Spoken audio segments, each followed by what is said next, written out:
Upriver from New Orleans, past the ports of Natchez and Vicksburg, looms Memphis, metropolis of the Mid-South and city of murder, necrolatry, and music.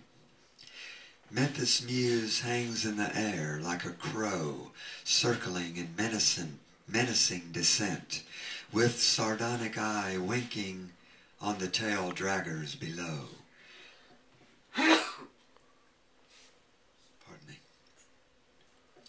I just rode in on the City of New Orleans train from Memphis and caught a little chill in the upper berth.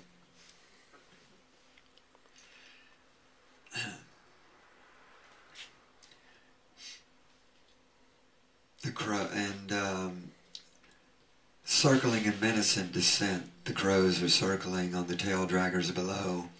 The tail draggers howling in the night to seduce and repel its prey, their prey.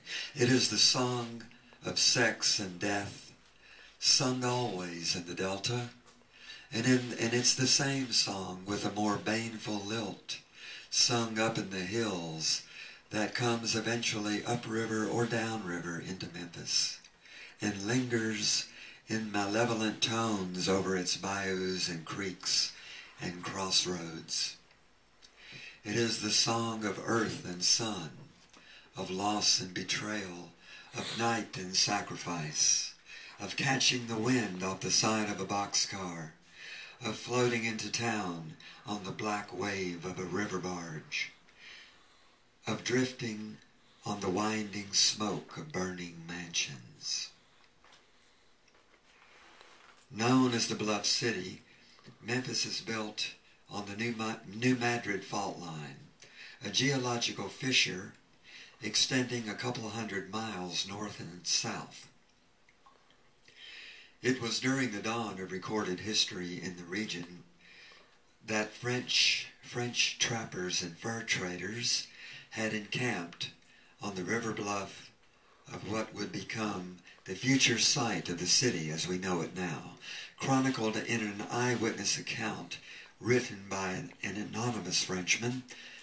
A massive, catastrophic earthquake had struck without warning.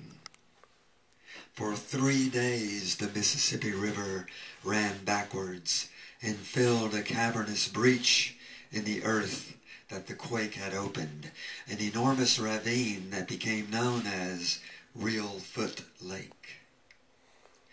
The quake struck with such intensity that it broke windows out of the Capitol building in Washington and rang church bells in Boston. In the words of the Frenchman, the ground shook for a week thereafter like a freshly killed beef.